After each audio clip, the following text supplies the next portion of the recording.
Lightning split the sky, striking the earth with a deafening crack. The ground shook beneath the feet of warriors, and villagers screamed as Sango swung his twin axes, his body glowing with power that made the storm answer his call. Fire danced along the hilltops, lightning arced between trees, and thunder rolled across the valley like a giant awakening. No man, no army, no beast dared approach him. This was the day Sango was no longer just a man. He was the storm itself.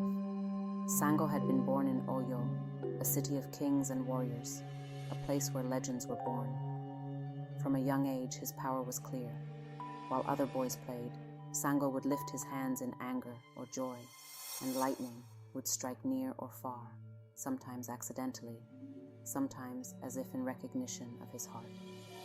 Elders whispered that he was chosen by the Orishas themselves, gifted with fire, thunder, and lightning. Children feared him, warriors admired him, and even the priests approached him with caution, bowing before a boy whose anger could shake the earth. As he grew, so did his skill. He could summon the storm at will, calling thunder to roar and lightning to dance, commanding fire as easily as a man commands a weapon. He trained tirelessly with his twin axes, axes that had been blessed and sharpened by the finest blacksmiths and priests. Each swing could strike terror into enemies and awe into allies. His speed and strength were unmatched. His temper, however, was as fierce as the lightning he commanded. But power has consequences, and Sango began to understand that even young. His small acts of anger, striking a tree, accidentally burning a field, or sending lightning into a river, earned him whispers among the people. The boy will grow to be a man who can destroy us all, they said, and yet he will protect us from enemies no one else can face. Fear and respect intertwined in the hearts of the people, shaping a king before he was even ready to rule. The first great test of Sango's power came with the arrival of enemies. A neighboring kingdom, jealous of Oyo's wealth and fearful of its young prince, marched its army toward the city. Warriors from distant lands shouted and charged, expecting to conquer what seemed weak, a young man who had not yet fully mastered the throne. But they did not know the force they were about to awaken. Sango climbed the sacred hill outside Oyo, axes in hand. The sky darkened immediately as he approached, clouds gathering as if drawn by his heartbeat. The first clap of thunder shook the valley, and lightning forked across the sky. Sango's eyes glowed with fire as he raised his arms. The enemy halted in fear, unsure whether to fight a man or a force of nature. With a mighty roar, Sango called the storm. Lightning struck the ground before him, splitting trees and throwing soldiers off their feet. Thunder rolled, echoing like the drums of war. Fire raced across the hills, not to burn the city, but to block the enemy's advance. His axes flashed in the storm, each swing striking with the precision of a master and the fury of the heavens. The battle was unlike any other. Soldiers fled, weapons shattered by lightning, and horses bolted as the ground trembled beneath them. Yet Sango moved with discipline and skill. He did not strike indiscriminately. His power was overwhelming, yes, but he began to understand that mastery meant control as much as strength. By the end of the day, the enemy lay scattered, their morale broken, their army defeated. Oyo had been protected, but at a cost. Fields were scorched, homes damaged, and fear lingered in the hearts of the people. Even victory had consequences. After the battle, Sango returned to the palace, his body tired but his heart racing. Warriors and chiefs approached him with reverence, praising his power and courage. Mothers whispered prayers of thanks. Children hid and watched, wide-eyed, as their king returned victorious. Sango, however, felt a strange stir in his chest, a flicker of doubt he had never experienced before. The thrill of command was intoxicating, but he began to sense that the fire in his blood could burn too brightly, too recklessly, if left unchecked. Oya, his first wife, approached quietly. "Sango," she said softly, "you have saved Oyo, yes, but the storm in your heart, it is dangerous. You must learn control, or one day your fire may harm those you love." Her eyes glimmered with worry, and for the first time, Sango considered that she might be right. The wind tugged at his hair, the storm above responding to the tension in his chest. Sango shook his head, pride and passion clashing within him.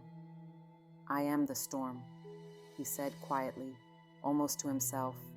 "If fear can protect, then fear will protect Oyo.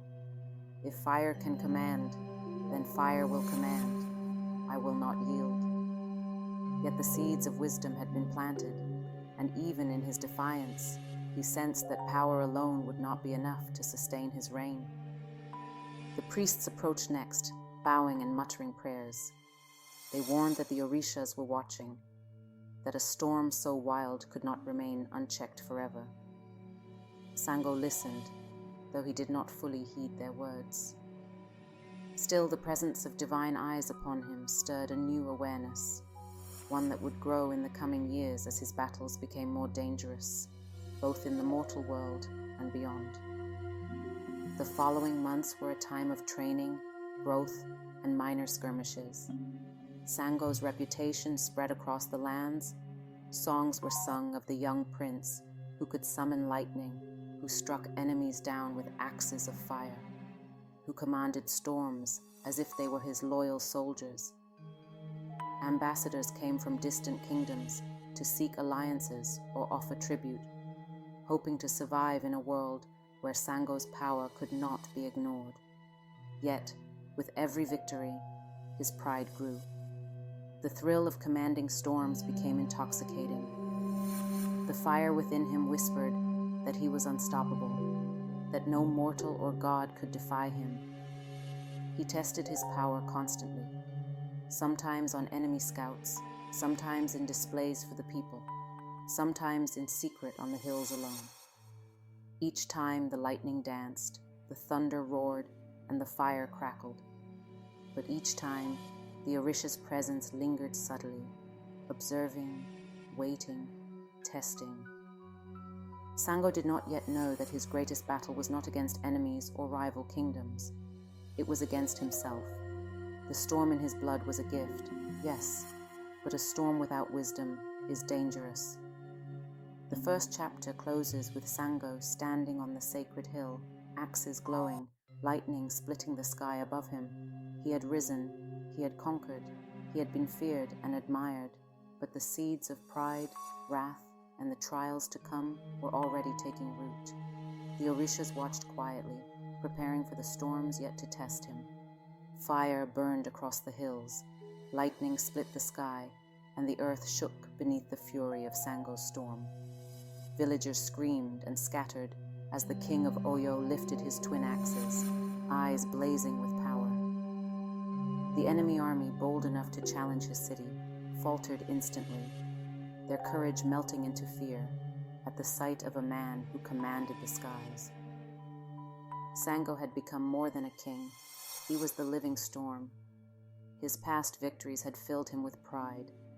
Every swing of his axes, every call of lightning, reminded him that he was unmatched. Yet, with each battle, his anger grew hotter, fiercer, and harder to control.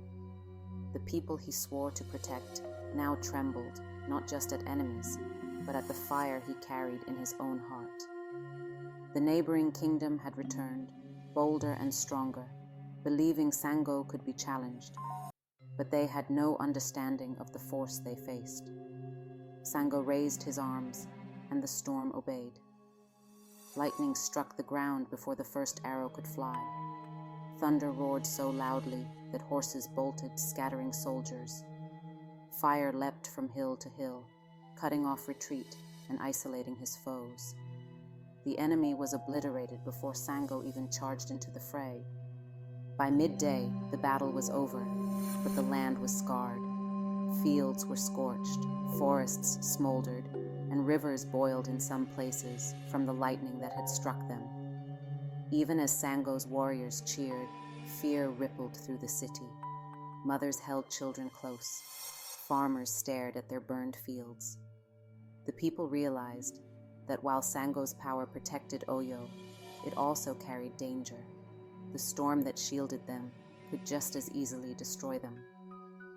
Oya and Oshun watched Sango from a distance. "Your power saves." "Yes," Oya said, "but at what cost? You command storms, but the people you protect now fear your fire as much as your enemies' spears." Sango, prideful and full of triumph, ignored her warning. "I am the storm. Fear is respect. Respect is all that matters." His words, bold and defiant, masked the first flicker of doubt in his chest. He had never considered that victory might carry consequences beyond the battlefield. Even the priests, usually loyal and reverent, began to murmur. "The Orishas are watching," one said quietly. "A storm this powerful can consume its master if pride goes unchecked." Sango laughed at their warnings. He had survived battles that would have broken lesser men. Why should he fear whispers in the temple? But the Orishas were patient. They did not strike yet, but they began to shift the elements subtly. Clouds gathered in patterns he could not command. Rivers swelled unexpectedly, and lightning sometimes struck without his will. Their subtle interventions were a test, a warning that unchecked power carries consequences. The following weeks were tense. Sango's fame spread, reaching far beyond Oyo. Tribes and kingdoms whispered of the young king who wielded lightning like a weapon. Warriors admired him. Children told stories of the fire that obeyed him. But fear also grew. Even allies hesitated. Warriors who had once followed him without question now looked to the ground when he approached. Chiefs questioned his judgment. Sango's pride grew alongside his power. He began to enjoy the thrill of fear he inspired, believing that power alone was enough to command respect. He trained harder, summoned storms more often, and tested his limits. Sometimes the storms raged beyond his control. Lightning struck where it should not have. Fire burned homes unintentionally, and the earth quaked unpredictably. Oya and Oshun confronted him one evening. "Sango," Oshun said gently, "the fire in your heart is strong, but strength without wisdom destroys everything. You have grown powerful, yes, but your people do not follow a storm blindly. They follow a protector." Sango shook his head. "I am the protector. Fear keeps them safe. Power keeps enemies away. What more do you ask?" "You ask for balance," Oya replied, her voice firm. "The Orishas have given you power, yes, but they also gave you responsibility. Pride can blind even the strongest storm." The words stirred something inside Sango, but he dismissed them. His mind focused on the next battle, the next test of strength, and the Orishas, watching silently, began to plan their own test. Soon, a rebellion erupted, not from outside, but from within. Chiefs and warriors, fearful of Sango's uncontrollable fire, began to question his rule. Whispers spread through Oyo. "The king is no longer among us. He is a storm walking the earth. What happens if his anger strikes us instead of our enemies?" Sango felt the tension but misunderstood it. "They fear me," he said. "Fear ensures loyalty. They survive because I am their storm. They should thank me, not question me. But fear is fragile." One night, a small group of warriors refused to follow his command.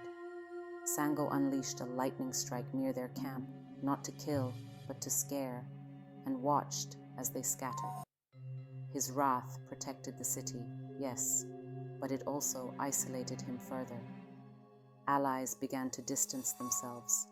Even Oya and Oshun could not approach him without fear, though their love remained. The Orishas watched from afar, testing him quietly. They allowed his pride to grow unchecked to a point, then subtly shifted the elements against him. Storms that he could not fully control, fire that burned unexpectedly, and winds that resisted his will. Each misstep was a lesson in humility he had yet to learn. By the end of the chapter, Sango remained the strongest force in Oyo, feared by enemies and allies alike. But the cracks were appearing. The people's fear was growing. His closest allies were cautious, and the Orishas were preparing for a confrontation. The storm he commanded had begun to teach him a dangerous truth, that unchecked power carries consequences, and even a god of fire and lightning must learn restraint or face ruin. The sky split with lightning, not called by Sango. A chilling voice echoed in the wind. Your pride has angered the heavens. The people of Oyo ran to their homes, screaming as the storm twisted unpredictably, burning fields, felling trees, and flooding rivers. Sango raised his axes, but the lightning did not obey him. The storm he had once commanded was now alive in ways he could not control. For the first time, Sango felt fear. His heart raced as he realized that his anger, his pride, and his uncontrolled power had consequences far greater than he imagined. The Orishas had come, not as allies, but as judges. Ogun, Orunmila, and Oshun appeared subtly through the storm, unseen by mortals, but present in every flash of lightning, every crack of thunder. The storm was their instrument, testing him, challenging him, teaching him humility. Oya arrived by his side, wind tugging at her hair. Sango, stop, she shouted over the roar of the storm. Your pride has grown too strong. The Orishas will not allow this chaos to continue. Sango's chest heaved. I am the storm. I protect Oyo. I destroy its enemies, he roared. Yet even as he spoke, lightning struck near him without his command, and fire raced across a hill he had not intended to touch. He realized with a sinking heart that his power alone could no longer protect, could no longer control. The Orishas made their presence undeniable. The ground shook, rivers swelled, and winds howled. Ogun's hammer glowed with divine authority. Orunmila's eyes reflected wisdom beyond mortal understanding. Oshun's gaze was both gentle and severe. They had come to teach Sango a lesson. Pride and power, without restraint, bring destruction, even to those who wield the storm. The people of Oyo hid in fear. Mothers clutched their children, warriors trembled, and even the priests whispered prayers, uncertain whether the storm was divine judgment or Sango's wrath. The king, who had once been untouchable, now faced forces beyond human comprehension. Sango's first instinct was to fight, to assert control over the storm and show the Orishas that he was its master. But no matter how he swung his axes or called lightning, the elements resisted. The fire he commanded roared unpredictably. The wind twisted against him. The thunder echoed mockingly. Each action reminded him that power without wisdom is dangerous, and even a god of fire and lightning could be humbled.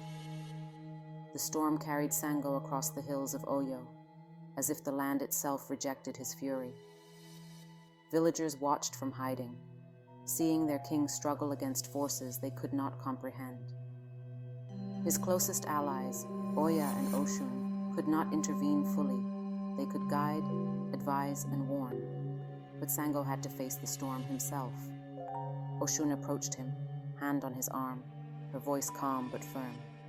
Sango, even storms must learn humility. Your anger has brought chaos, not protection.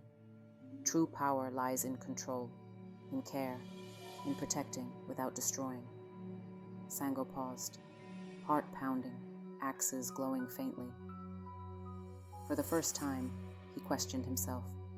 The fear in the eyes of his people, the cries of children, the scorched fields, they were all his doing.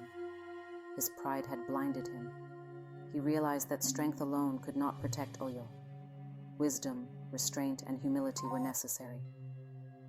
Oya added, "The Orishas have tested you. They have allowed this storm to show you the cost of your fury. Will you learn, Sango, or will you be consumed by your own fire?" Sango lowered his axes slowly, the storm around him calming in response.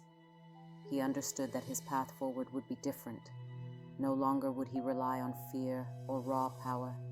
He would wield his fire with care, guide the storm with wisdom, and protect his people without destroying them. The next weeks were a time of trial and rebuilding. Sango walked among his people, extinguishing fires, repairing homes, and listening to their fears. He guided lightning to douse raging flames, used the wind to help plant new fields, and taught his warriors to respect the land rather than command it blindly. The people of Oyo began to see their king differently. Where once they had feared him, they now respected his courage and humility. Mothers allowed their children to play near the palace again. Warriors followed him with renewed trust. Even the priests spoke openly of the balance between power and wisdom, praising Sango for learning what it meant to truly command the storm. The Orishas watched silently, satisfied. Their test was complete. Sango had faced the consequences of unchecked pride, survived divine judgment, and emerged ready to lead with wisdom. Lightning still danced in his eyes, fire still pulsed in his veins, but now it was tempered by understanding. He had been humbled, tested, and had learned the greatest lesson of all. True power is measured not by destruction, but by protection, care, and restraint. Finally, Sango climbed the sacred hill one evening, standing beneath a sky flickering with controlled lightning. The axes rested calmly in his hands. Oya and Oshun stood beside him, their expressions proud, yet cautious.